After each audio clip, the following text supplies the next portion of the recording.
මේ ශ්‍රී ලංකා නිදහස් පක්ෂයට මේ තුන්වෙනි වතාවට මහින්ද රාජපක්ෂ පක්ෂය. This is the third time Mahinda Rajapaksa is attempting to destroy the Sri Lanka Freedom Party. The first time was during the government of J.R. Jayawardena, when the civil rights of Sirimava Bandaranaike were taken away.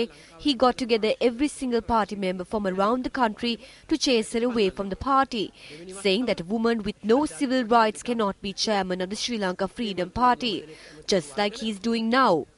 The second instance was in 2001, when the United National Party took in the ministers from our party and toppled our government. This was spearheaded by S.B. Dissanayake. Now is the third attempt. He lost and went home.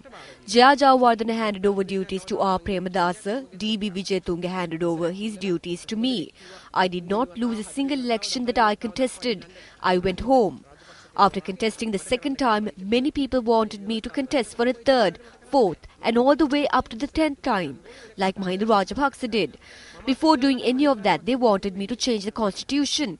I said that I cannot do such nasty things. I said that I was a Democrat. You must serve 2 terms and leave and give another person the opportunity. I held Mahinda Rajapaksa by the hand and placed him on the chair. Be aware of the ill fate which has already befallen on the SLF peers that Mahinda Rajapaksa is trying to recreate. I know this personally.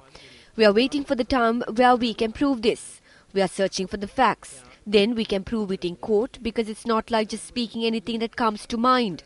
I say to Mahinda Rajapaksa very clearly, he was the 4th president of this country.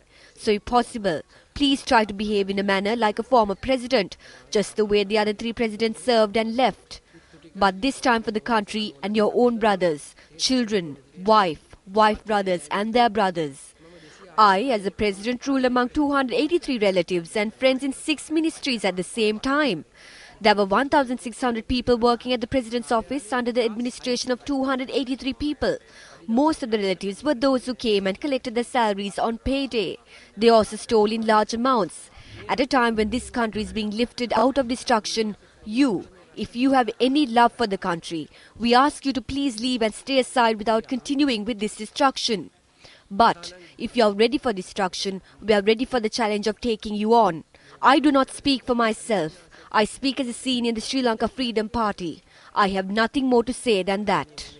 ශ්‍රී ලංකා නිදහස් පක්ෂයේ ජ්‍යෙෂ්ඨයෙක් හැටියට ඊට වැඩි මට කතා කරන්න දෙයක් නැහැ.